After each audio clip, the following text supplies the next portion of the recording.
몇 등으로 끝나는지는 중요하지 않으니까 결국 저희가 엄청 잘해줘서 플레이오프에서 누굴 만나든 이길 수만 있으면은. I think Rush and Move are pretty similar. Rush, he's going to be basically running around the map trying to cut everyone's head off. Helios is the third kill, a triple for Rush. Move has made so many smart choices as a player. The move, leading up to his name, heading up to the top lane, flash, late bounce, very smart mechanical play by Move. Now that we can control our own destiny for the first seed, it'll prove how good we are. 그래비티가 강한 팀인 건 사실인데 못 이길 팀까지는 아니에요.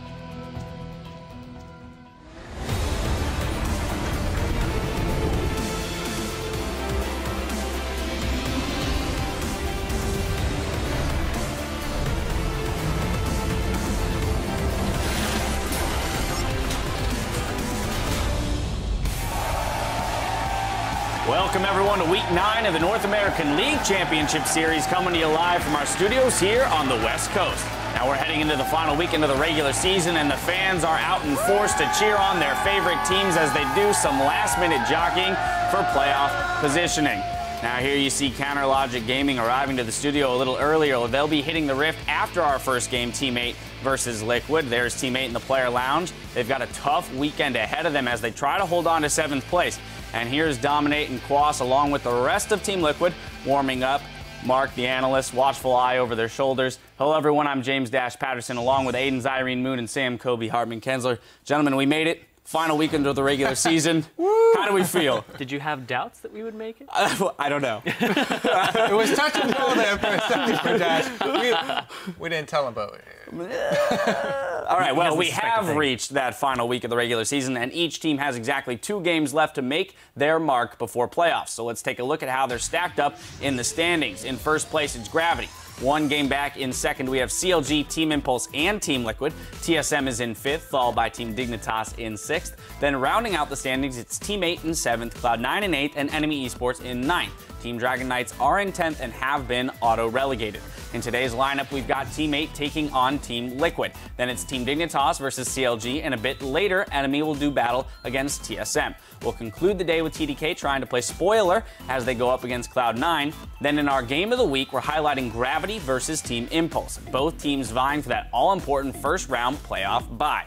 We're talking about playoffs and the fight to win the title of North American champions, but teams are also out to bank championship points. Those will play a key role in determining which teams will play at Worlds. The first place team from the summer split will automatically claim the #1 seed from North America. The second spot will go to the team with the most championship points. And the third spot will be decided by a regional qualifier, which is seeded by those very same points. Now, to remind everyone, TSM grabbed first in the spring split and the 90 points that come along with it. They're followed by Cloud9, who has 70, and Team Liquid right now has 50.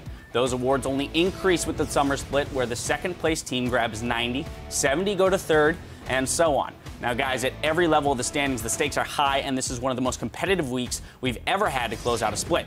At the top of the table, we have 4 teams all within 1 game of grabbing a semifinal berth. Among them is the hottest team, Team Impulse, but the league was rocked by news that their mid laner Xiao Zhao has been suspended for elo boosting. Yeah, that's got to be the biggest shakeup coming into this week. Team Impulse, they were the hottest team in the league. They had the longest winning streak of any team all split long.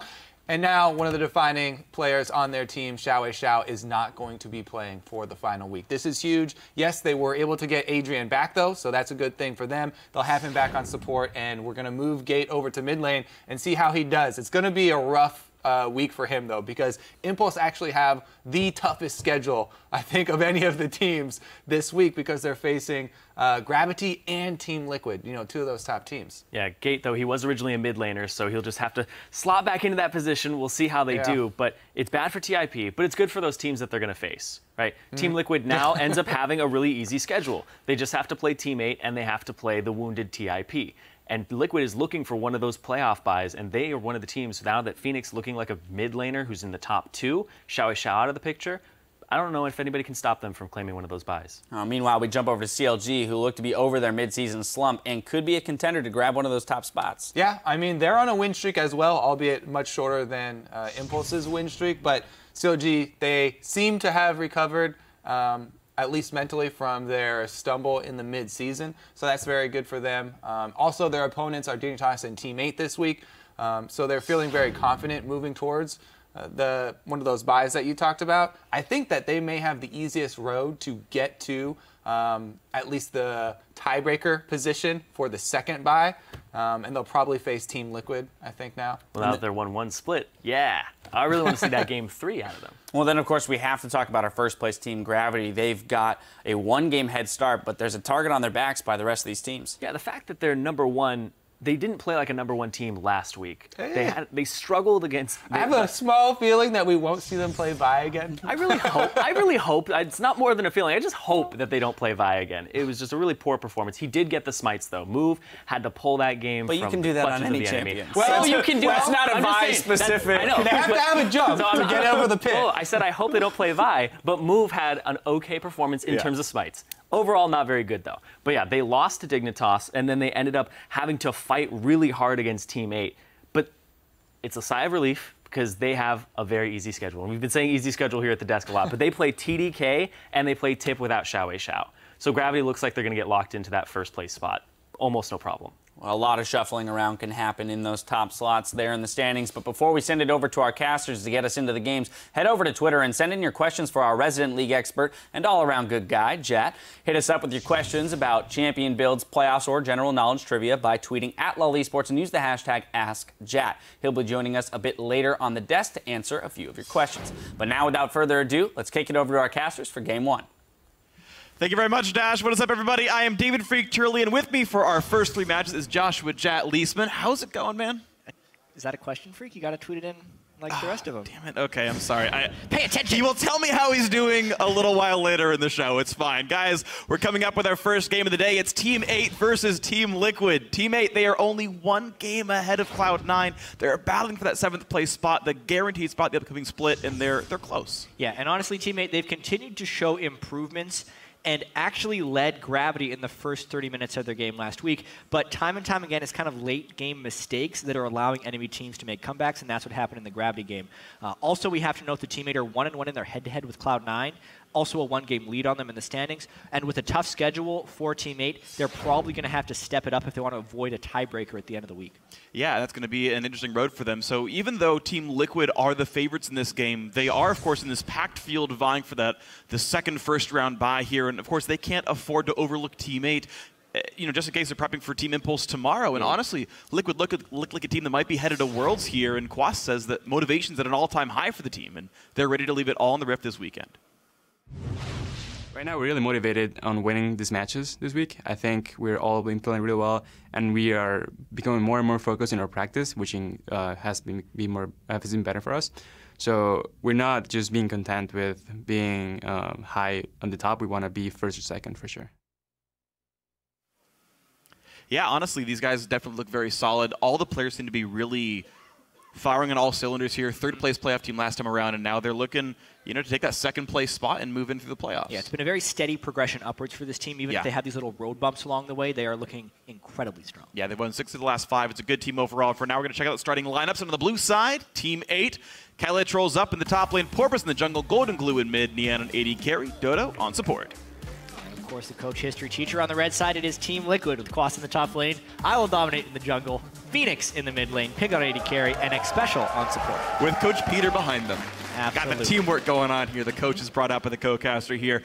Now, guys, you guys might have watched the European LCS or the Challenger Series throughout the week. We are on still 5-13, but Tom Kench is available. You guys might have seen SK Gaming top laner Freddy122 play him. He won that game, so we've already seen some professional Tom Kenches out there. We'll see if we have any more.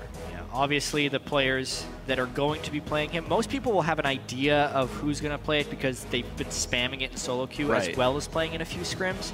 So the teams that will be playing it will be a little bit of a tell. This one, however, I'm happy to see a Rise ban. That is very common on this patch for the red side team. Once in a while, people let it through, and it's usually a mistake. So that came through. Phoenix also draws the Azir ban. No one at all in the world of surprises happened. I feel like it's the equivalent of banning Rise on red side. It's like you should ban Azir against Phoenix. And actually, just honestly, Team 8, just like the cream of the crop is gone, right? Azir, Sivir, Alistar, the ones you expect from all those roles. Somewhat targeted bans, but honestly, that's just the Azir. Even though Piglet has played Sivir, that's mainly just power picks for both sides as far as this ban phase goes. Tristana would be the new one, honestly. That's interesting. More of a targeted pick. That makes it almost a Corki pinch in a way. It seems the tier list is Kalista, Sivir, Tristana, Corki as like the top 4 AD carries. Yeah, I would agree with that. Unless, so one kind of strange thing is over in the LPL, Vayne sees a ton of play. Yeah. And also in the LCK, Kog'Maw is making a big resurgence. So there's a chance the Team Liquid might kind of be on this train, pinching Corki only because they want to play a Kog'Maw or Vayne into it. Yeah, we'll see if that's the case here. And you're right, like that becomes a very interesting sort of scenario then if you're planning for a champion select where you're like, yeah, we're going to go for this strategy. We expect one of your lane matchups, and we know that our strategy does well in the matchup. There is that Corki first pick after all, and the end gets what he thinks is the best AD carry left. We shall see. We shall. Whoever wins this game will prove once and for all who the best AD carry champion is in the game. Right? That's yep, the way it works. That's one single game where Team Liquid are the heavy favorites, and Piglet will show us the best AD carry in the game. Yeah, honestly, though, all the junglers left up. Most top laners, every support not named Alistar, and right now Team Liquid say, yeah, Maokai for us, take away from Cali Trolls and the Nidalee. Super sought-after jungler. I really like the Maokai and Nidalee synergy because Nidalee not only is incredibly powerful on this patch, but it's a high damage jungler with a tank top laner. So you're enabling your damage and tank line to still exist, and you're filling the void that would be left by a damage jungler by putting one of the biggest tanks in the game in the top lane. Yeah, definitely going to be nice. So Team Liquid already pretty well rounded. You can expect physical damage to come out of the bot lane at some point with Corki gone. Quickly though, Teammate honestly hiding some of their picks here. The Gragas picked up right away, not necessarily needed, but the Braum coming through to make a very defensive bot lane and Teammate hiding their solos for now. Yeah, Braum has been making a massive comeback since the, honestly, somewhat small-looking buffs onto his Q, giving it a little bit more base damage and mana cost reduction. Yep. But honestly, huge protection ability, very good against poke as well, so that's to counter the Nidalee. And as we expected, Kog'Maw making a big resurgence in the LCK, Piglet, an AD carry who hails from the LCK, just came over this year, goes for that Kog'Maw. Yeah, and it just looks like a big protect the Cog composition already, right? There's the defensive tank, there's the Janna peel, there's the Nidalee attack speed. We're saying that now, but actually it could also be a mid lane Kog'Maw. Absolutely. So it's not only is it a pick that can counter and be a high-powered AD carry, it's also a pick that could flex to give even more options for Phoenix's last pick. Very true. So this is going to be an interesting setup then. Team Liquid could pivot. They could go Lulu mid and really just play the Juggernaut, or they could honestly just go for, AP Cog and, a defensive AD carry that'll appeal for people and, do whatever. So really cool look here for Team Liquid. Nice picks and bans so far. Team 8 to define their composition. They don't have the best of engage, and here comes the damage output. Top lane Fizz comes through in the Victor mid, so team fight powers here. Yeah, huge amount of damage from Victor. Victor also seems to excel in team compositions when the enemy can't dive him or when he has a strong front line. And it's looking like he fits both of those situations right now. However, if they end up going with the Caitlyn, it's kind of a full poke comp for Team Liquid with the Kog'Maw and the Nidalee, which would make it maybe a little more difficult for Victor to succeed because he'd then be vulnerable to poke, which is a strange way of thinking about backline access, but it can exist. And yeah, maybe this is going to be, with the barrier already selected as a summer spell, Phoenix's mid lane Kog'Maw. Yeah, I think we do see a long-range AD carry with a poke mid right here. Honestly, Teammates engage is a little bit forced, especially when you consider that there's already a Janna on the enemy team. Gragas can try with barrels and Fizz can go into with his body, but no, Team Liquid change it around. They do go for the utility mid here. I had said Lulu, but it's Orianna here. Piglet, one of the only major damage sources on the team on this Kog'Maw. Yeah, that's... Well, I shouldn't say that. Nidalee and Orianna are pretty good. Yeah, it looks like they're putting a lot of eggs in the Piglet basket, but because the Nidalee and the Orianna are dual purpose and damage dealers as well as protectors, it's a very versatile generalist team comp actually for Team Liquid with a decent late game scaling, whereas Teammate has also gone with a somewhat generalist team composition. Yeah. So this will be an interesting game to watch here. Definitely will be. I feel like team fight power is a huge thing right here. Teammate, if they can win this game, they keep that arm's reach over Cloud9 would force them to have to go 2-0 to even tie for 7th. Team Liquid, honestly, in control of their own destiny. They can win every single game they play this weekend, are guaranteed a bye in the playoffs. Everyone in the audience, I like that Pobeltersan is out there. He's not playing this one, but it's okay. Coach come out for the handshake. This will be the last game. The last game these two teams play against each other this year here, and potentially the last two games these well, probably not for Team Liquid, but maybe the last 2 games of the split we see here for Gravity. But guys, Teammate, I can't speak properly. Send your votes in for this game. Tweet at LOL Esports. Use the hashtag T8Winner, the hashtag TO, and let us know who you think's going to win this one. It is a battle for playoff seeding and a battle to keep yourself in the LCS here. Teammate, the big underdogs up against Team Liquid. Let's get ourselves into the game. Yeah, really can't say enough how huge this win will be for Teammate if they can secure it. It would give them a 2-win gap over Cloud9, meaning Cloud9 would have to win both of their games this weekend just to force a tiebreaker and would allow Teammate to then secure with another win. Meanwhile, Team Liquid, 1 game behind of Gravity in the win column. Incredibly important for them to take this one down as well, because we know how important a bye will be for Team Liquid. It basically guarantees that they at least make it to Madison Square Garden for the finals and 3rd place game, and would also secure them a fair number of fantasy or championship points just making it into that, especially since Team Liquid's one of those teams that wants to make that jump as well. All right, so we are informed, by the way, it was a pause. Golden Glue is the man who typed in the pause, but we're told that wrong summoner spells. We are not yet at game of record, so we'll have to see what the exact decision is in this one, but we may... it's either it could be, I don't want to speculate what it could end up actually being as a result here, but the pause was for incorrect summoner spells on Teammate's side. And so as they get sorted out, we'll see what that ends up happening. Yeah, we'll have to get a referee ruling to see whether or not it's worthy of a game remake. And then if it is, then we'll remake the game. Yeah, Cali Trolls is running Flash TP on Fizz, which seems very atypical. You typically see Ignite or Smite on that champion, so that would be my guess on who it was, but it's only speculation at this point.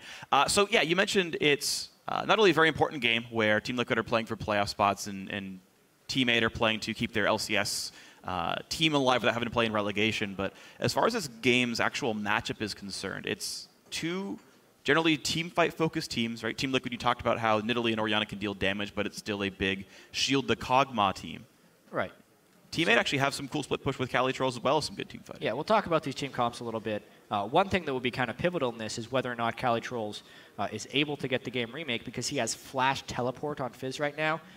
Probably wanted Ignite Teleport in this matchup, because Fizz, if he gets ahead of Maokai, can be an incredible split push threat, and that will be needed to kind of stop the death ball the Team Liquid is going to be creating with their very shieldy and attack speed boosting team composition, Nidalee, Orianna, Janna, and Kog'Maw. Meanwhile, if you think of the split push team, pretty decent disengage if you consider Gragas and the Braum being able to run away, as well as poke blocking. So a lot of this game will hinge on whether or not Cali Trolls can get an advantage on Quas, because if he's neutralized by a Maokai split pushing, it seems like Teammate won't have any avenues to win this game. Yeah, true, especially with the fact that Gianna could just peel the Fizz off. You're not going to reach these guys very easily. And yeah, I do want to see sort of what lanes get emphasized, what the teams end up prioritizing here in their early game ganks. Something we haven't talked about much in a while. And I know jungle ganks are often opportunistic. If they appear, they're there. But one thing is teams can prioritize ganking certain lanes to get certain matchups ahead, right? If they really want the Fizz to come out swinging, right? Like, get the early pink wards down, have Porpoise camp on that side of the map, maybe get the wards down to track dominate, and maybe he can gank Quas more than normal to make sure like that matchup goes well. I mean, it's one of the cool things about the evolution of the competitive game, specifically this year, it feels like, is in North America and Europe, more so than in the Asian leagues, there's a huge amount of lane swapping that's been going on. Yeah. And that gives the team the opportunity to pick their people that they starve and the people that they let succeed. As far as within the NALCS, CLG is probably the best at this, and specifically with top lane Fizz. You see it with Zion Spartan all the time. Because of the way they lane swap, they're able to get Zion Spartan just wave manipulation and rotation-wise, 20 to 30 CS advantages, and then they equalize the lanes, and he pushes it from there. Of course, that takes a lot of team coordination and practice to do that style, and it has its costs, like giving up first dragon sometimes, giving up experience advantages in other lanes, but it's on that individual to push it. And that's something that maybe Teammate would like to be able to do, but I'm not sure if they can do it in this context. Yeah, and I know we've seen Teammate have sometimes struggles with the macro sense of sort of playing it. We've seen them break freeze when they weren't supposed to, push lanes when they weren't supposed to, miss out on objectives when they weren't supposed to. But you mentioned sort of the evolution of the lane swap games and starting people, getting people ahead. There's actually a specific interaction that I really like. One of the evolutions here is now that people push in turrets on like the second and third wave and the turret dies really fast, you can choose who gets the turret gold and what recall timings you end up getting. So for example, if you're playing like a Tristana or like a Caitlyn or something, the best you can do is get a pickaxe timing, and you get like exactly 875. You give all the gold to the AD carry, and he recalls, and his lane's good. If you can't reach that timing, teams typically give the gold to their top laners, and they get them ahead instead so that matchup's better and that person can snowball the 1v1. Both these AD carries are Trinity Force users, meaning they don't need that pickaxe power spike, meaning they should give that gold to the top laner.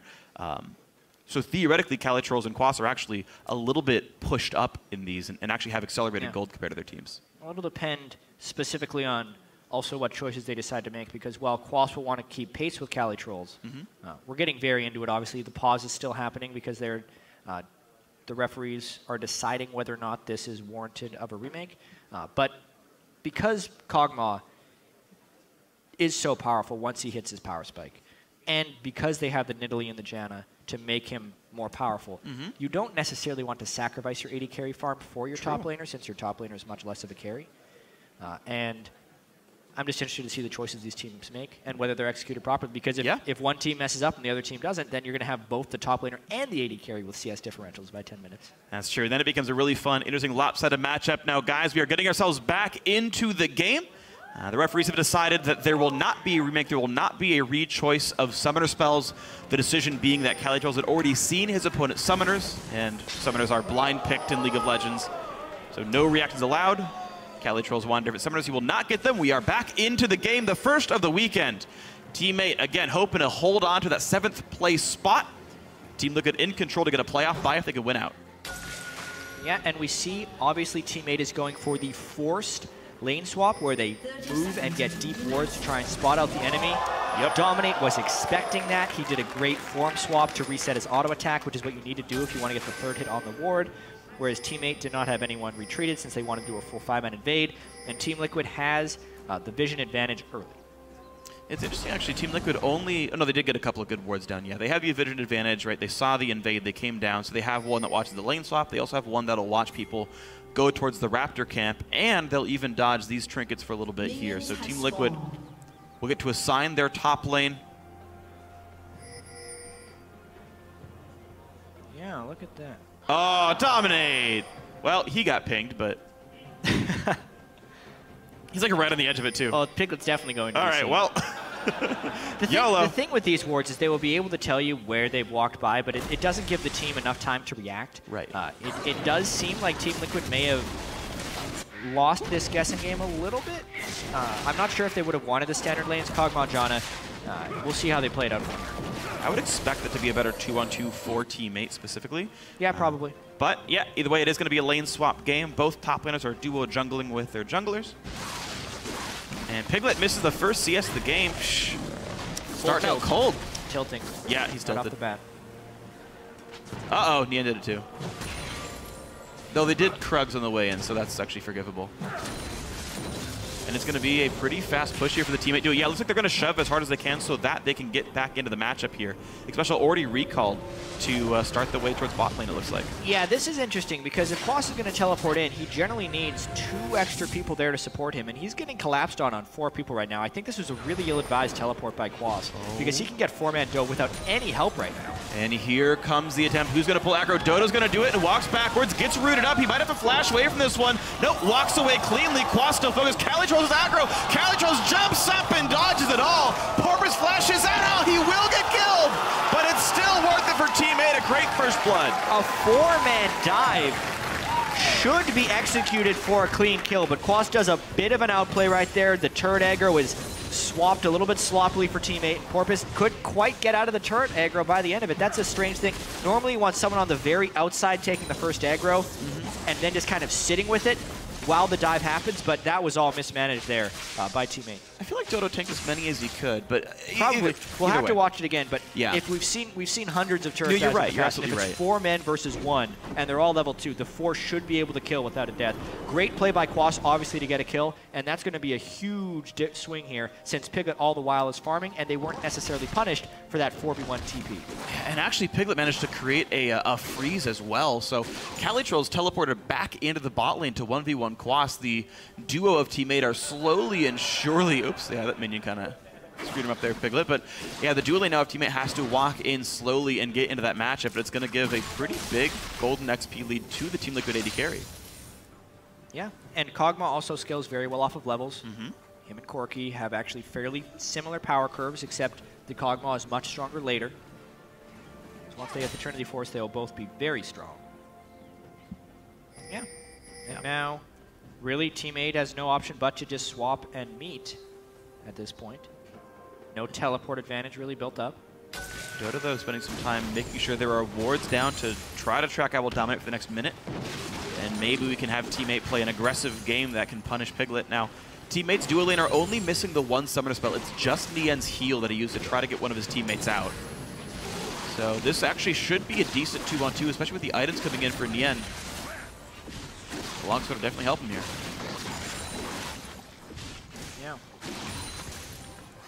Yeah, so it's an 8 CS advantage. The gold difference between those 80 carries, because it was actually First Blood that did go to Nien, is in his favor. So that's one advantage that they would look to push, even if the overall gold is very swayed. Half of that sway is actually coming from Phoenix manhandling Golden Glue a little bit in the mid lane. Oh yeah, it's plus 13. And obviously dominates farm since Corpus took so much time diving and dying. Oh, they can't quite get this on an special either, so Teammate not winning the trade they exactly wanted. Yeah, Teammate got First Blood and an assist. Team Liquid got a regular kill without assists, and Team Liquid are still massively ahead in gold actually for this stage of the game. So, yeah, very well done by their laners and junglers to get this kind of a lead here. And it also goes to show the investment that you undergo when you're doing a 4-man dive early on in the game and why it has to be clean.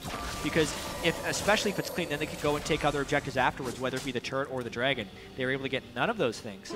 And therefore they're staring this gold deficit. And Dominate already kills away some wards as well, so how about a vision deficit? Oh wow, Calitro's dodged the Quas W with Playful Trickster. Yeah, I think that was on accident, but it was still pretty cool. That's hard to react to in real time, so. I'll give credit to Calitro's. Quas, though, up 16 minions in this lane matchup. He was +3 when I first watched it, and that was after the death. Yeah, so one of the things that we need to track, obviously, Freak, is with this Fizz needing to become a split push threat for Team 8 to fulfill their win conditions. Not necessarily on track. Not only is Calitro running the flash teleport, but he's also behind in CS. Rough stuff then for the Team 8. Squatters are getting farther and farther behind. 900 gold down now. That number keeps growing every time I look at it. About 7 minutes in, buffs are going to be respawning soon. Dominate tracked on his bottom side of the jungle. We are still in 513. The Runeglaive is not buffed in jungle clear speed just yet, but still a strong item. Nidalee's still, of course, highly sought after. She's heading towards the bot lane to try to upset this matchup. Yeah, obviously, there's very little coverage on that side. They've covered the river. And also, they did see Dominate right before he jumped towards his Grom, so Calitrolls has the right to be suspicious of a lane gank. Ooh. That extra longsword is really helping Team 8 in these trades. Yeah. Yeah, and he had a ton of potions, and the extra combat stats definitely mattered. He's always getting one attack away from landing the stun. Team Liquid always respecting the Braum Q just enough to never get stunned out by concussive blows. But still, slinking away pretty well. +8 CS still for Piglet. He's got enough money for a Phage or a Sheen and more. So he goes for Sheen Ruby Crystal, yeah. Interesting. W auto attack becomes a really strong trade pattern, especially with a Janna on your team. I really do like going for Sheen builds when you have a buffing support. Because it's basically getting the attack damage you would gain from Phage anyway when you get shielded by John. So yeah, definitely powerful stuff here. Also really fun with Nami. Yeah. But she's not in this game, so it's a random point. I just like talking about support sometimes. Team Liquid, 900 gold lead standings. Xpecial a little bit in danger. He was alone in the 1v2 against a pretty aggressive lane, but no gank came through. Corvus, I don't know if he was tracked in his jungler, or in his jungle, but he didn't go for any gank up there while it was 2v1. Honestly, Team Liquid is very content with the way this early game went down, and they're seeming happy just to lane these out as much as possible. It's not like any of their lanes are getting particularly aggressive. Phoenix is able to out-CS Golden Blue, but it doesn't seem like his harass pattern is particularly dangerous. Piglet and Xpecial have been sitting back at their turret, and I Will Dominate, aside from the one attempt at a lane gank, has been mainly farming, but it's paying dividends because Team 8 has not been able to make aggressive plays. Yeah. Almost all of Team Liquid's wards have been defensive. They don't really care about offensive wards. And some of that can all happen because Porpoise was set behind early as the jungle Gragas, so the gank threats aren't nearly as potent, and therefore Team Liquid doesn't need to get deep wards for advanced warning, and they can just farm out. Yeah, and even the lane gank you had mentioned from Dominate, I think it even might have just been a defensive positioning, where he was like, Quas wanted to recall, and the lane was pushing up, and he's like, in case Porpoise is here, I'll chill out. Exactly. Okay, no gank, cool, we can walk away and recall. It just feels like it's been entirely a defensive holding pattern here. Let the Kog'Maw scale up, let the Orianna scale up, let the lanes win, and Team Liquid now 1,200 gold up. It's just getting better and better and better from the laning phase. Plus 16 minions now for I Will Dominate. We'll wait for Phoenix to hit his Athenes, we'll wait for Piglet to hit his Trinity Force, and then Team Liquid's going to start going for things, because fights before that point, they're not necessarily needing to take those. The power will be very close in these teams, and Team Liquids know that they can outscale. Ooh, nice little play right there. The Phoenix gonna have to try to walk forward. He does barely get stunned though. Chaos Storm doing plenty of damage, and Golden Glue did burn his ghost and walks away safely. Interesting little trade there, and maybe a little bit of danger if Phoenix isn't careful here. Scouted out by Porpoise and not as many deep wards as they would like. He takes the long way round, but he might still be in danger of getting caught out. It could be a big flank. Phoenix so defensive. I think Porpoise has revealed himself there. They put a lot of pings down there. Here we go with Calitrol as well. Shark is up, but Dominate camping with the heals is going to keep Phoenix afloat here. Nice try by teammate, but not going to happen. One of the nice things about having Nidalee in your own jungle, instead of a gank, you can just go and heal your own lane and be like, all right, man, I helped you. What more do you want from me? Maybe get an assist if they get a kill in the next 10 minutes. Or 10 seconds, rather. All right, back to farming the go.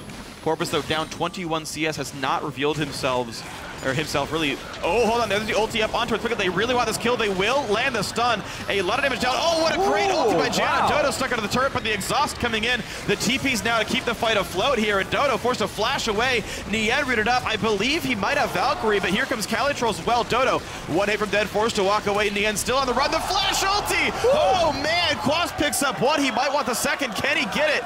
He cannot quite, but he jumps to Calitrol to get away. Porpoise gets the defend, but still a great kill for Team Liquid. Beautiful clutch flash there by Quas. Both top laners arriving at pretty much the exact same instance. It's Team Liquid capitalizing on the teammate aggression. That's how they picked up both of those kills. Have been attempted kills, and the turrets have honestly assisted them out pretty much because teammate is going over aggressive and unable to convert kills in these scenarios. Yeah. Meaning Team Liquid can't go for this dragon. Porpoise has Summoner up, so he could absolutely attempt to steal. Well, let's see if he goes for it. He body slam in, smite, and then flash out, but he doesn't even try. Nah, he had about an 1/8 of a second window there. Dominate. The smite Q is going to get it down to 50 for too little to react to. And even in that fight, Piglet still has his summoner still up. So that fight honestly wasn't even all that close to killing off the Team Liquid AD carry. Now taking a look at this one more time. Dodo goes all in on Piglet, really wanting to proc that stun that they haven't been able to proc so far. In doing so, he puts himself into ult range from the Janna. It gives him turret, and that immediately puts him on the defensive. Because the teleports are matched, X Special, beautiful timing on his flash right there, and as soon as Quas recognizes he has enough charge on his ultimate from getting hit, he pops it for the ult, and pixels away from picking up the double kill as well. Yeah, Dodo overextending as well. He kept wanting to stay in range in case, like, maybe I can Q one more time, maybe I can do something else, just gets picked up by the Quas ulti. So unfortunate misplays there. We're at a 2,300 gold lead now. Team Liquid off of 1 kill, went up 1,000. Just the farm continuing to go better and better. 24 plus for Quas here. 25, 25, and 12. Just every lane winning by so terribly much. Special doesn't even have a relic shield and is out CSing Dodo. Like, very rarely do you see all 5 members winning by this much, but Team Liquid just outclassing Team 8 right now. Yeah, and something that is actually a little bit surprising in this game is that Team Liquid's already gone for 4 sweepers already. Yeah. No one has gone for the upgraded yellow trinket, which could be for a number of reasons. Either they are not fearing Porpoise's ganks whatsoever and don't need any wards, or they're just planning on making an aggressive push, need to clear out the vision, therefore they can make aggressive plays with that clear vision. 4 sweepers this early is actually very uncommon, especially with no warding totems whatsoever on the team. It really is. They're relying on buying wards. Oh, hold on, though. Phoenix doing a lot of damage to Golden Glue. Can't quite land the last little bit of burst, and Ghost once again keeps Golden Glue alive. Yeah, they're relying on double. Oh, hold on. X Special shields himself, barely survives, though. Can't quite get him stunned. put on his dancing shoes. Piglet trying to turn it around a bit. This is real dangerous. This for could be Team the Liquid. attempt. Oh no! Piglet just goes down. He didn't respect the damage up whatsoever. The Janus shield, I actually believe, came out a little bit late. It looked like it shielded his corpse. Yeah, and Piglet had flashed right before then as well. So a Yeah, he already burned summoners. a really poor trade there by Team Liquid, thinking they're at the power spike. Exactly the same items between 80 carries, and Corki Braum outdueling right there, even though Team Liquid felt like they would have had an edge. So nice outplay there by Nien and Dodo, and honestly an uncharacteristic death from Piglet. Piglet's the lowest deaths of any 80 carry in the LCS, so for him to die in lane without gank assistance is incredibly uncommon. Yeah, it's absolutely true. It's a little bit rough right here, and even worse for him is Nien's the one still getting all these kills. He got the first blood, he got the kill right there, and so whether you're farming well or not, Piglet, you're against a Trinity Force Corki before 15 minutes. You can never stay one-on-one in this lane anymore, otherwise you Valkyrie forward and just pick up the kill as Corki, so he's going to require a bit of babysitting, typically. And that could be even more of a risk for Team Liquid, as Special might have to stay bot lane just to keep his 80 carry alive. Yeah, and here's what's interesting about watching Team 8 later into the split, as Nien has become more and more acclimated to the shot calling role, is almost every decision that is made by Team 8 is to the benefit of Nien.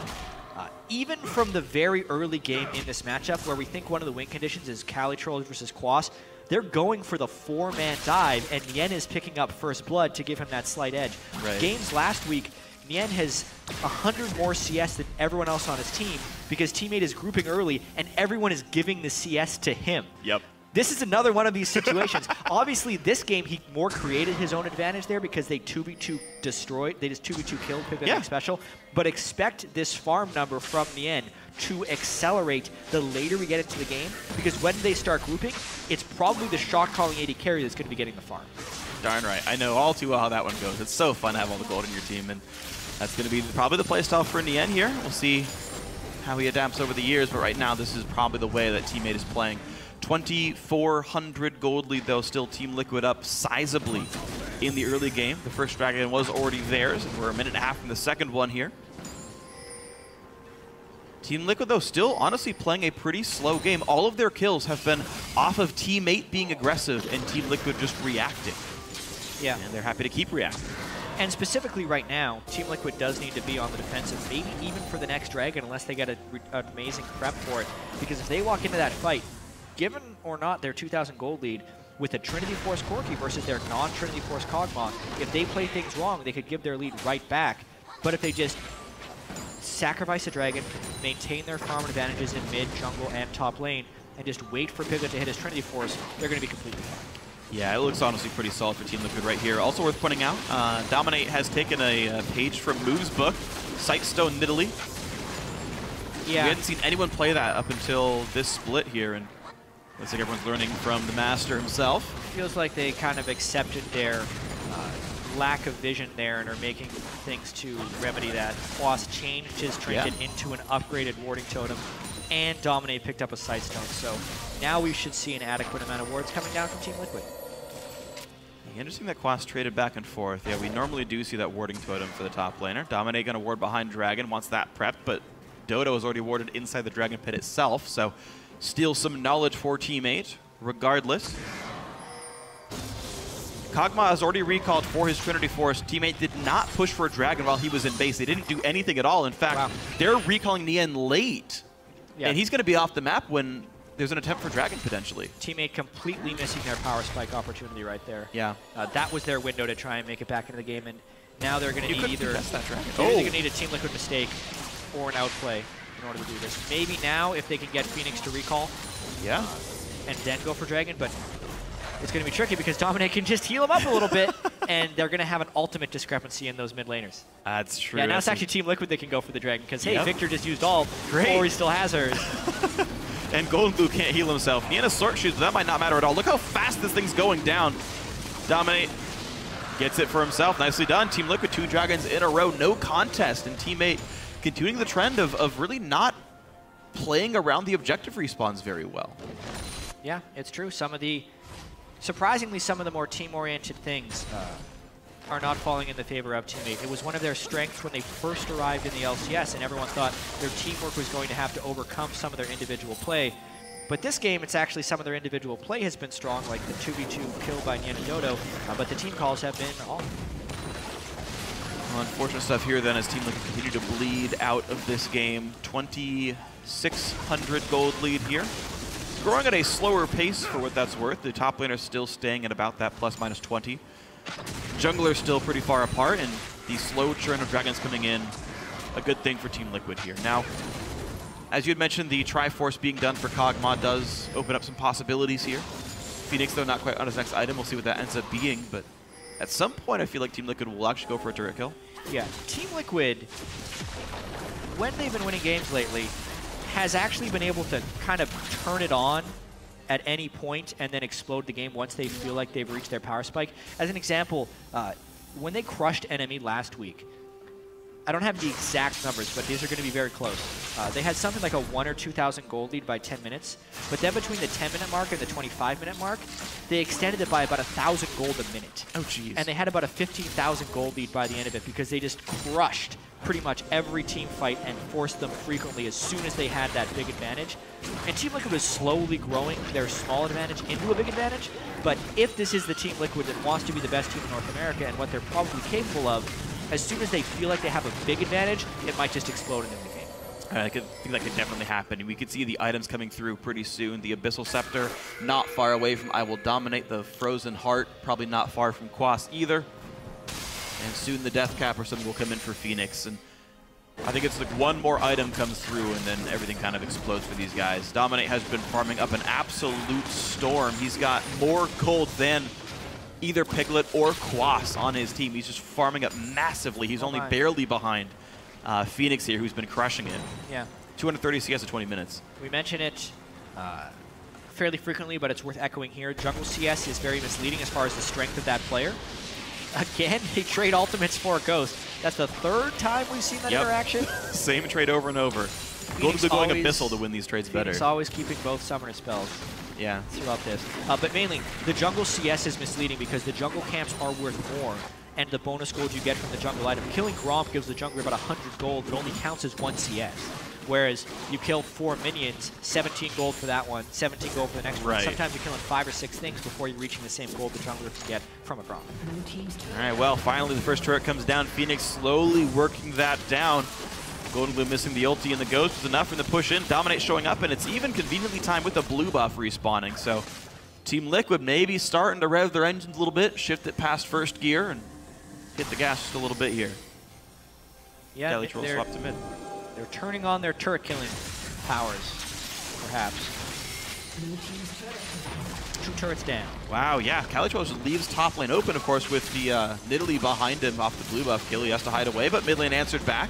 Both these guys have been able to get some decent turret damage down. Real danger in this bottom lane, though, if they get collapsed on. It looks like that's going to be the attempt here. Dodo going to look for a slow. Piglet does dodge successfully, but however, 3 other members are coming around. How fast can they leave? Piglet still staying for CS. It would be a 5-man dive if they decided to do so, but they're backing off. Bad memories from what happened last time. Quas could have teleported in, and Orianna could have came late, but even then it would have been a 3v5 dive. That's actually one of those plays that you could see working. I think that could have worked, honestly, Jat. Yeah, no. Did they not have ultimate? They didn't have ultimate from Victor, which hurt them a little bit, but they had everything else. Yeah, I think that was a successful dive in the making right there. Well, unfortunate miss there by teammate, and they're allowing Team Liquid to get away with a significant lead, 4,500 gold. It just gets bigger and bigger and bigger without getting any champion kills. It's just a matter of farm. Really succeeding here for Team Liquid. Nyan getting chunked out. Dodo forced a shield to keep him alive. Down to 2/3 himself, and now bot lane could be turned on. It's Dominate now that he's felt like he's farmed enough with the Abyssal Scepter. Walk into a lane, knock a turret down. Farms up, Runeblade +1 AP item. Now he's just going around, giving people attack speed, and helping to kill turrets. That's the second one he's been able to rotate down for, and now we'll see Team Liquid start taking control of this game. They're very controlled here, but you can see their gold lead is growing more rapidly now. Yep, 5.2. It didn't take long at all to get there, Jat. See if we can hit that 1 per minute. Try to track it. I forget what our starting point was. So I don't either. Hard to track. I'm going to say gold lead plus 20 minutes, 1,000 gold. Sure. 1,000 gold per minute. That's their break. Great. Plus 20. Okay, here we go. They make one mistake and they're done for. One teammate. Ah. Well, let's see what happens here. Quas, though, already knocked his top lane turret down. He's got not much else to push for. Dragon's coming up in 30. He's got teleport, so that's easy. Cali trolls Hex Drinker and the Triforce would have been. I'm actually surprised it wasn't Wit's End instead of Hex Drinker. Yeah, he built the Hex Drinker so early on. I think he was trying to use it as a mechanism for not falling too far behind the Maokai, because I think he actually was losing trades. That's why the Maokai was able to kill the turret early on. So Quas getting that early advantage on Cali trolls and then pushing it pretty hard. And yeah, mainly it's item breakpoints coming through right now. Death Cap being completed was massive.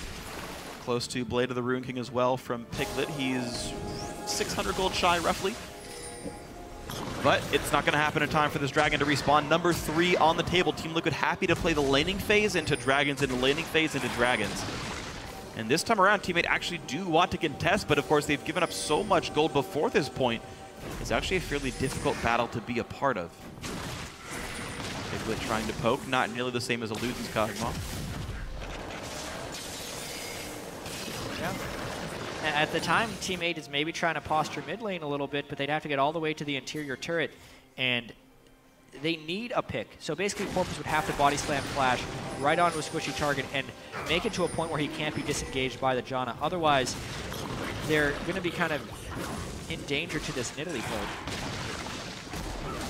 So yeah, Dom and Piglet trying to make that happen. A little bit of ward control from Teammate. They swept one ward away, but there's still another one they're walking through right now. No pink wards in either team's inventories. And only one sweeper off cooldown, that's Phoenix's. Teammate once again go back to mid, but good luck push against Orianna. Her wave clear's too good. That Janna can help as well, and you may deny a CS or two, but you're not really making progress here. Yeah, they get one auto attack on the turret. Meanwhile, Piglet cleared the wave in the bottom side, and it's actually a giant one careening toward the tower. It's a lot of CS missed. Careening? Careening? Is that a word? I want to say yes. Someone will yell at yes or no, and then we'll figure it out. To check my lexicon later. Lexicon. It's another word for thesaurus. Good. That one I'm sure of. I'm glad you chose a synonym for thesaurus. It makes it very thematic. Yeah, Team Liquid is in an extended standoff right now, but because they've started the Dragon, it shows that they're being a little bit impatient, but it's required. They're up 6,000 gold. This could be a steal opportunity, probably resulting in a fight. But with Gragas and John on either side, either team can choose to disengage. Dragon hops back to the middle of the pit. Still getting chunked down, though. Dominate is close to being able to assassinate it right here. He's going to try. Here comes Cougar form. Attempted steal. Oh, man. Dom misses the smite, and Niam with a rocket managed to pick up Dragon number 1. Big standoff victory for Team 8. Yeah, and I think that was a missed opportunity for Team Liquid. Quas had recalled and picked up home guard boots during that Dragon standoff, and I think he could have pulled off a flank engage. Yeah. Of some kind. Looking for an exact ward. They didn't have a perfect ward for him to teleport in on. I think the mid lane was close. Yeah, I feel like that should have been a play by Team Liquid since they had such a big gold lead. Now their Dragon timer is just kind of delayed, and they 50-50'd it for the most part. Yeah.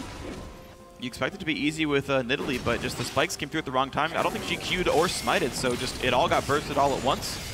And here we go. Still this big gold lead, 38 to 44,000. The 6K mark still about the same, so Team Liquid's fallen behind their own metric.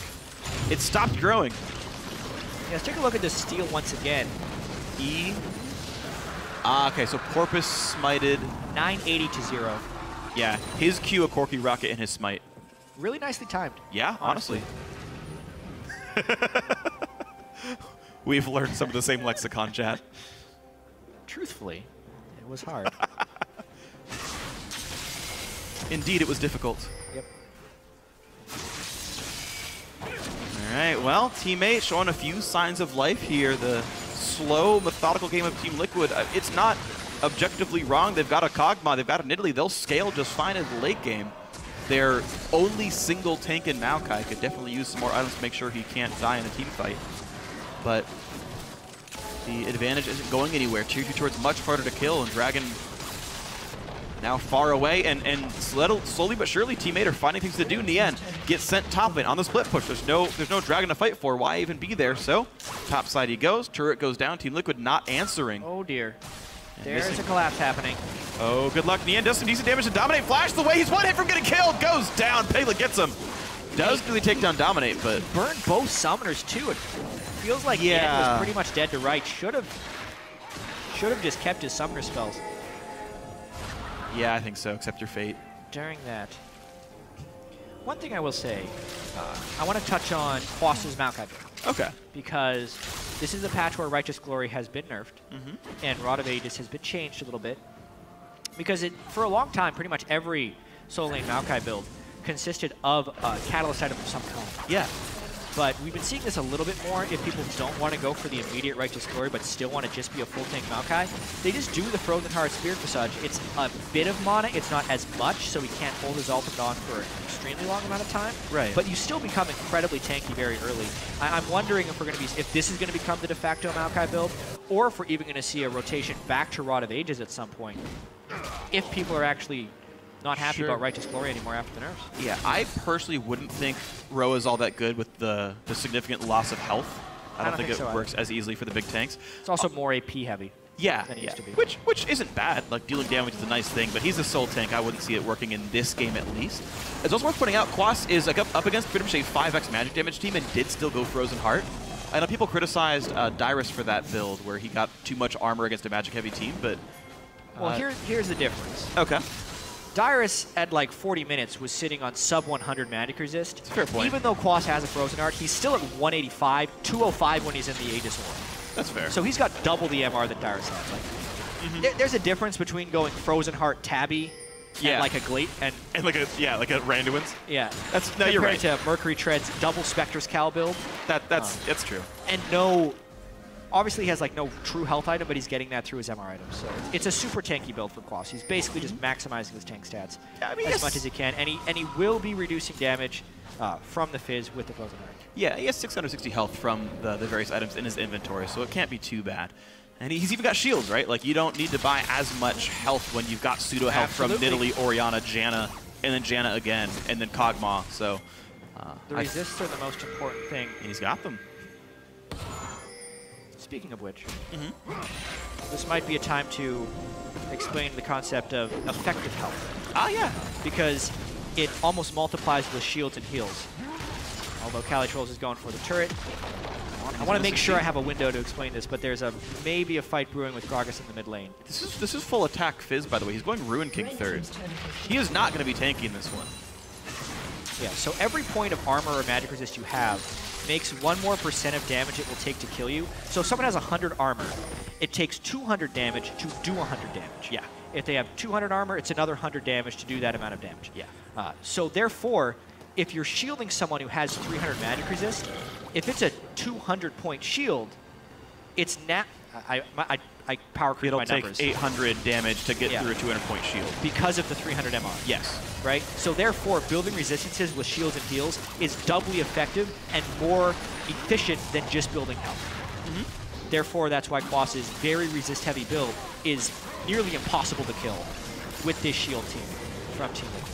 Yeah, and honestly, these aren't exactly the highest DPS champions in the game. Again, it's full attack Fizz, so it'll help a little bit, but sustained damage, not exactly the name of the game for Corki here.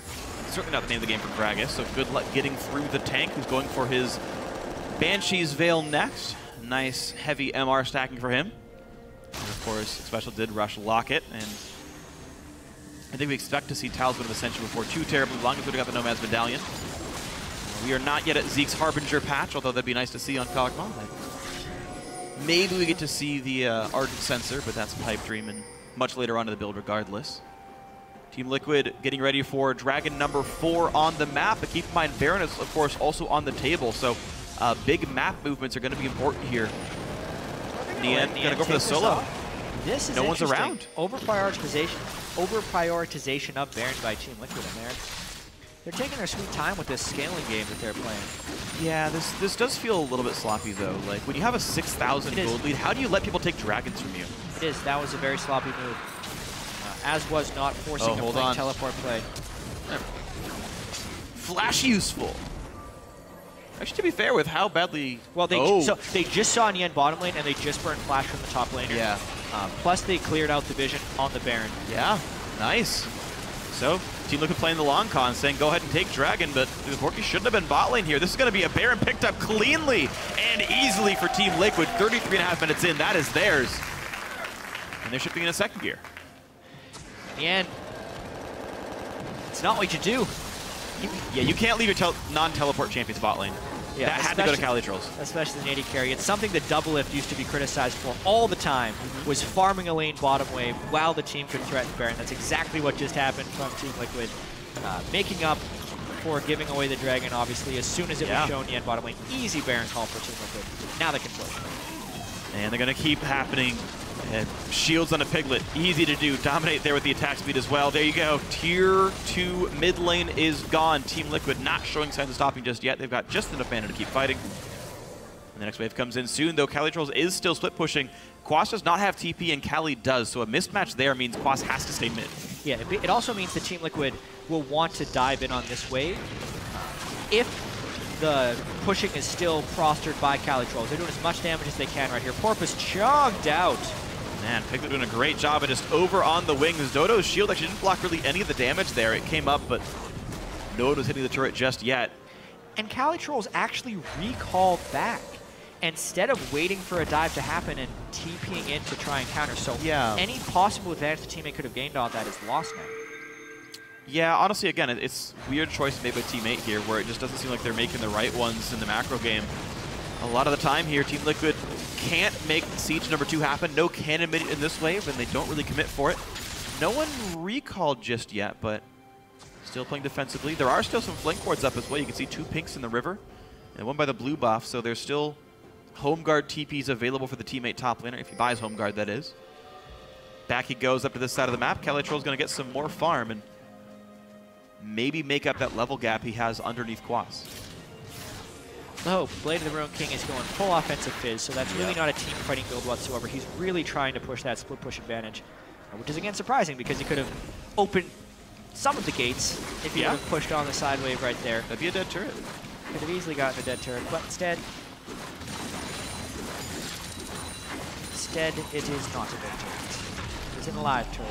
It is an alive. It might be limping a little bit. It might have gotten injured, but it is alive. The shield is on. It'll live to fight another day. It goes to fight Dominate. Good Zhonya's pop here. Quas gonna root up Cali Trolls, and no further chase gonna happen here. Forces the Zhonya's, walks away. So Golden Blue has managed to actually farm pretty well for himself. Nian has managed to not tax his mid laner. Yeah. Not quite what we expected. We thought Nian would be taking more farm. Yeah. But just based on the scaling, it is smarter to give it to Golden Glue. Also, Golden Glue can clear the wave so much faster. Yeah, absolutely. One Death Ray clears the whole wave. That's why I hate having like Luxes on my team. They kill the minions before I can kill them. Yeah, how dare they? It's my farm. I deserve it. All right, again, we have the split push game going on right now. Yeah. Cali Trolls push in mid lane. Team Liquid grouping up bottom with a cannon minion. No Baron buff, so the wave can be cleared by Victor, but it's it'll die in 2 seconds. Little baby turret. Yeah, and right away, these guys realize they have to give this one up. Here's where you may expect Team Liquid to go back because they won't have a wave. They're not gonna yet. Very quickly. So it's going to be a turret trade. They're going to cut off the wave mid? No, not even that. They're just walking back up to see if they can catch out Cali Trolls himself. So a trade of equal value turrets here. And Cali now realizes, I'm in a bad spot. I'm going to recall on this brush. Nice instincts by Piglet. He's going to get caught out. Here comes the big chase. How far away can Cali Trolls get? That's a base gate. They're going to get him. But the question will be how... I don't think he's even going to be distracting enough. What? Q a minion? Oh, he has no mana. He can't Q a minion. And assist for Kog'Maw. Yeah. Dominate needs to heal someone. Dominate heal someone. Get the assist. Man, fantasy point earners of Dominate, which includes me, by the way, gonna be really sad about this game. I'm sorry, Freak. Especially about the assist. I don't have him on my roster. Captain Boots. Oh, nice. Speed. Yeah, so you run real fast running at Janna. That's actually really nice, though. Special can make sure that his team can kite back very easily. If she stays in the back line, you're going to get like 15% or so bonus move speed when retreating from a team fight. That'll be nice. Team Liquid back on the aggression. Cali Troll's dead for 16 seconds. Here comes the engage already. Shotgun kick is going in blue. Flashes out, but the battle continues. Turret will fall. And here comes the rest of that fight. 5v4 still. Nian has nowhere to go. Kill picked up. And the dive on in, a kill for Dominate as well. Zonya's pop, turret's there, special. Forced to flash away from the turret, but that's okay because Team Liquid in a great spot here. Using his Monsoon, recognizing that it cannot overpower a Nexus laser. But that's a 10,000 gold lead. 2 people dead. Calitrolls is back up. We'll see if Team Liquid can close it. It's going to be a little bit longer probably, but this game is quite in hand for Team Liquid. Oh, absolutely it is. There's only 1 minute left to tank it up, but Quas happened to knock the other turret in his face. Whoa, Quas. Shark's going to miss there from Calitrolls. Quas maybe a bit overextended. Calitrolls goes in. He only does so much damage, though, forced to jump away. Another turret goes down, and Team Liquid still staying in the base. The antidote to respawn, this should be Team Liquid walking away. Yeah, Quas the Omega tank right now. Banshee's Veil completed. Ori shield, Janus shield, Nidalee heals.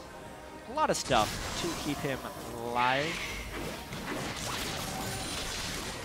See if they can actually take this dragon safely, because this would be a potential fight if Team 8 could just barrel in very quickly. Team Liquid should be low from that previous engagement. Very unlikely, though.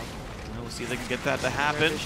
Oh, almost. He was nearly in range. Porpoise could have, I believe, actually smited that one if he had seen it in time. Quas jumped on, though, nowhere to go. Roots up, goes down. A big shockwave, though. Phoenix cannot quite kill in the end. He needed a Nashor's Tooth for that one. And Phoenix now caught out pretty badly. Monsoon is still down. That means the chase is good, and a couple kills do get picked up. A great body slam. Also catches the special. That's a big fight. Baron's up in 35 seconds. They'll have enough time to take that one down before Team Liquid respawns. I mean, that's exactly the danger that Team Liquid was undergoing when they go for that dragon so late, is if they don't retreat properly, then they're going to fall. Quas took the high road, whereas Team Liquid retreated farther towards the bottom lane, and they ended up getting themselves split up. Thought maybe they could win the fight because of their gold lead. Couldn't quite do so. Therefore, they suffer 3 casualties instead of just 1.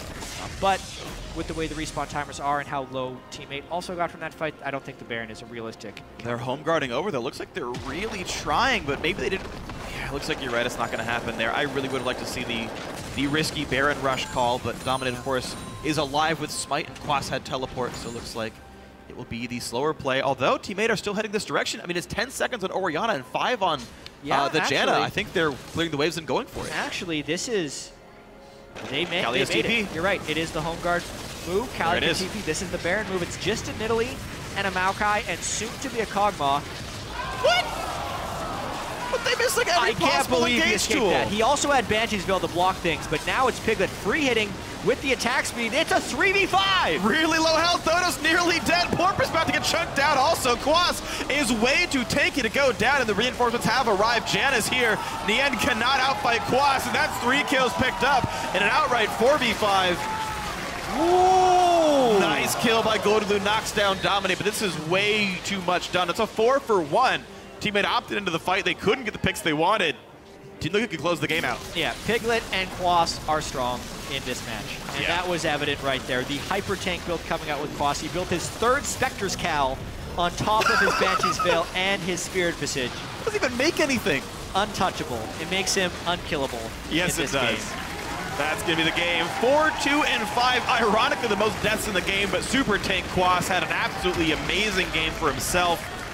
It took him a while, a 42-minute game, but Team Liquid now are guaranteed to at least be in the... Actually, no, they're not guaranteed yet. I take it back. But they're right now in a spot to hold on to that 2nd place spot. Things are going well. 12 and 5. Last split, 12 and 6 bought you a bye, or at least a tiebreaker to do so. So they are on pace to have quite a strong split. Such an improvement for them from spring to summer regular season-wise already. Yeah. If you remember, actually, last split, they played Team 8 in a tiebreaker to even make it into the playoffs. That's right. So these teams have definitely gone in different directions since that time. Team 8, an unfortunate loss. Would have been nice to pick up a win here. Still just a 1-win edge on Cloud9. Yeah. For that 7th place safety zone. Right, and the way the schedule is, the way the expectation of the games go, I don't think many people were surprised that Team Liquid won this one. Team 8 are still, as you mentioned, on pace to tie-break Cloud9. C9 has 1 expected win over TDK. These guys both have an expected loss as well, and you expect that 7th place match to happen. And Team 8, of course, have to keep that in mind. They have another game tomorrow against Counterlogic Gaming. That might preempt it, right? They just need 1 good win over the next 3 games. Maybe they beat Team Liquid. Okay, no. Maybe they beat CLG. Maybe they beat C9 if the tiebreaker happens. All opportunities. And as far as Team 8 is concerned, just to talk to them a little bit more here, they were faced, of course, with some big roster changes throughout the year. Slushy chose to take some time off from the team for personal reasons. Golden Glue stepped in, and honestly, I think Golden Glue has been acclimating rather well. He was 3-1-0 this game. He held up against one of the best mid laners in the league of Phoenix, and it was pretty solid for him. But, of course, a great win for Team Liquid. For now, we're going to send it down to Riv, who's joined by I Will Dominate. Thank you very much, gentlemen. Great cast on the day. I am joined by the victorious Dominate, coming out so strong now, 12-5. You guys are tied for first place. What is the intensity that you guys have been bringing into these last few weeks? Has anything changed for the team, or are you just looking for that first place? We've started preparing for playoffs starting this week. So we started preparing multiple team comps that we're not going to necessarily show in these last couple games, but we're starting to practice towards playoffs and round out champion pools that are solid so that we have multiple different strategies that we can bring out in best of fives and stuff like that. So I guess the luxury of being towards the top of the standings is you're able to, go for that playoff practice during the season, where normally you kind of have to, the position we're normally in is we're barely getting into the playoffs, so we have to give it our all, and then they know what we're going to play when we get to playoffs. So I think that our practice has been going pretty well, and we've been pretty focused about practice, and I think that that's what we're going to use going forward into playoffs. And how do you guys feel? How does Liquid feel they're going to fare in that best of 5 matchup? We did see a few back and forth in this game today that you guys kind of struggled to keep continuing to get the lead. Yeah, I think this game was particularly slow for us. We had a comp that really outscaled, so we knew we won late game, and we didn't really go for any risky plays. I barely ganked. I pretty much just tried to follow Porpoise around, put wards down, and the really oppressive thing about Nidalee is she can just walk in your jungle, and no jungler can 1v1 her. Yeah. So we kind of just used the advantages that we had, and we didn't really have to make any big plays to win the game. But I definitely want to clean up some of the small things. We didn't necessarily play this exact comp before, so we didn't know how to necessarily 4v4 around the dragon without a tank there and stuff like that. So I think we just have to clean that up and just practice a little bit harder, and then we'll be able to play this comp just like any other. Awesome. Dominate, final question. You guys are playing a Wounded Impulse tomorrow. What are you thinking about that team, Gate and specific in the mid lane? What are your thoughts? Gate's actually been impressing me a lot in solo queue recently, so I think that he'll probably show up pretty big. I always viewed him more as a LAN type player. When he gets on the stage, I feel like he plays well. On Final 5, he was the real carry point of that team. So I don't think it'll be a huge downgrade. I don't think they're just dropping to somebody who can't stack up. I predict that he'll play well, and the team will kind of feel the same. So it's really going to be up to us to play a really solid game and play cleaner than we did today. All right, Dominate, thanks for the time. Congratulations on the win. Best of luck in your matchup tomorrow. Now we're going to throw it to the analyst desk to break that down some more. Thank you, Riv. And gentlemen, I kind of want to look at this game and how it affects both of these teams moving forward into the playoffs, into relegation, things like that. Team 8, with that loss, kind of keeps the hopes for C9 alive in terms of having a tiebreaker for that 7th place, given the fact that C9 plays TDK later today.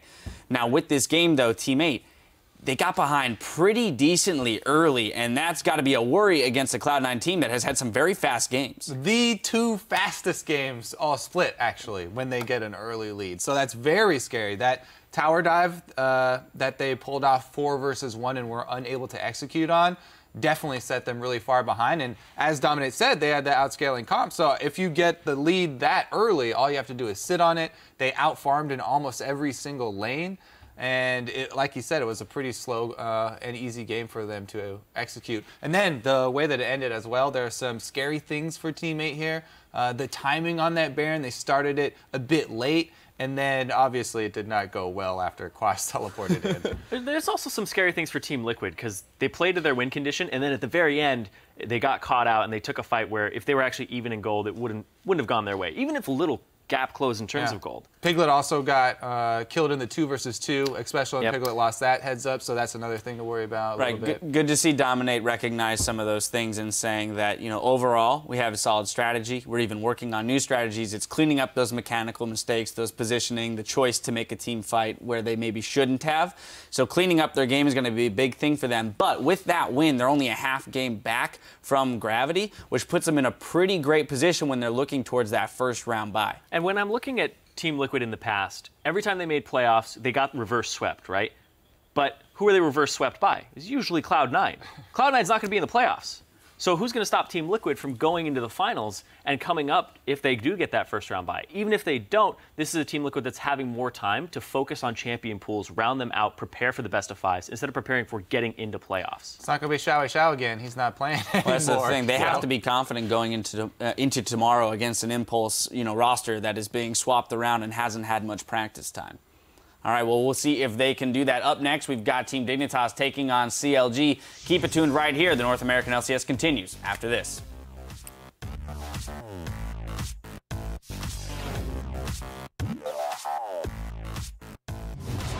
It is a battle for playoff seeding and a battle to keep yourself in the LCS here. Team 8 is up against Team Liquid. But here comes Calitrolls as well. Dodo, one hit from Dead Force to walk away. Nian still on the run. The flash ulti! Oh, man! And here comes the rest of that fight. 5v4 still. Nian has nowhere to go. Kill picked up. And the dive on in. A kill for Dominate as well. Dodo's nearly dead. Porpoise about to get chunked out. Also, Quas is way too tanky to go down, and the reinforcements have arrived. Jan is here. Ironically, the most deaths in the game, but Super Tank Quas had an absolutely amazing game for himself.